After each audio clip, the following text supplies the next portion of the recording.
So scientifically, your running speed comes down to one simple equation, and that is stride length multiplied by your cadence. Cadence, also known as stride frequency. And the mistake most runners make is trying to increase their stride length by reaching their foot out directly in front of them. And again, this doesn't make you faster. If anything, it's going to cause shin splints in the future. And to actually run faster and stop overstraining, you need to fix your mechanics. And that's why today we're going to be looking at 3 metrics inside AiKYNETIX that track efficiency, and it's going to keep you injury-free. So contact angle, balance, and running power.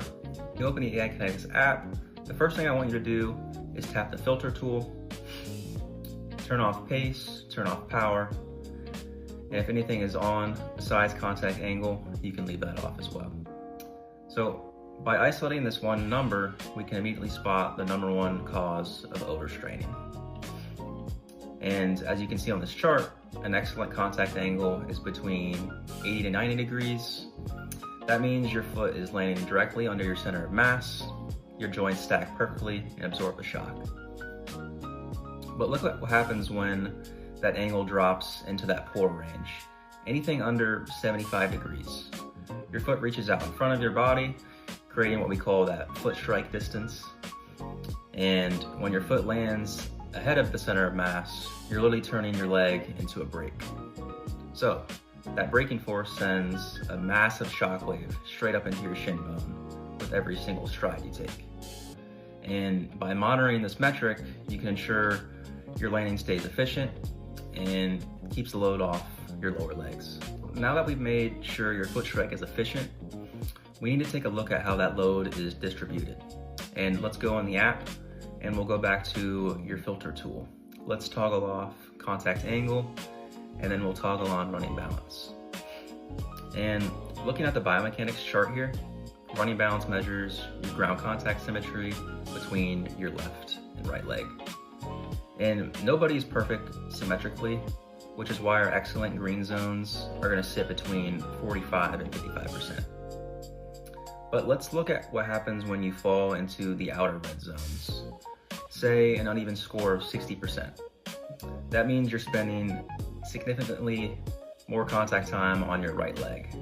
And in biomechanics, we call this a loading bias or a compensation pattern. And often this means you're subconsciously favoring one side because of fatigue or even an old injury on the opposite leg. And when coaches see this data, this is exactly where we step in with targeted unilateral strength work.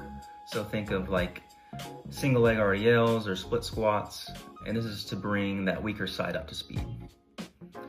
So it might not feel like a big deal on mile 1, but think of a 5K or even a full marathon. That stronger leg is absorbing thousands of pounds of extra force, and that asymmetry is a massive red flag for future overstraining.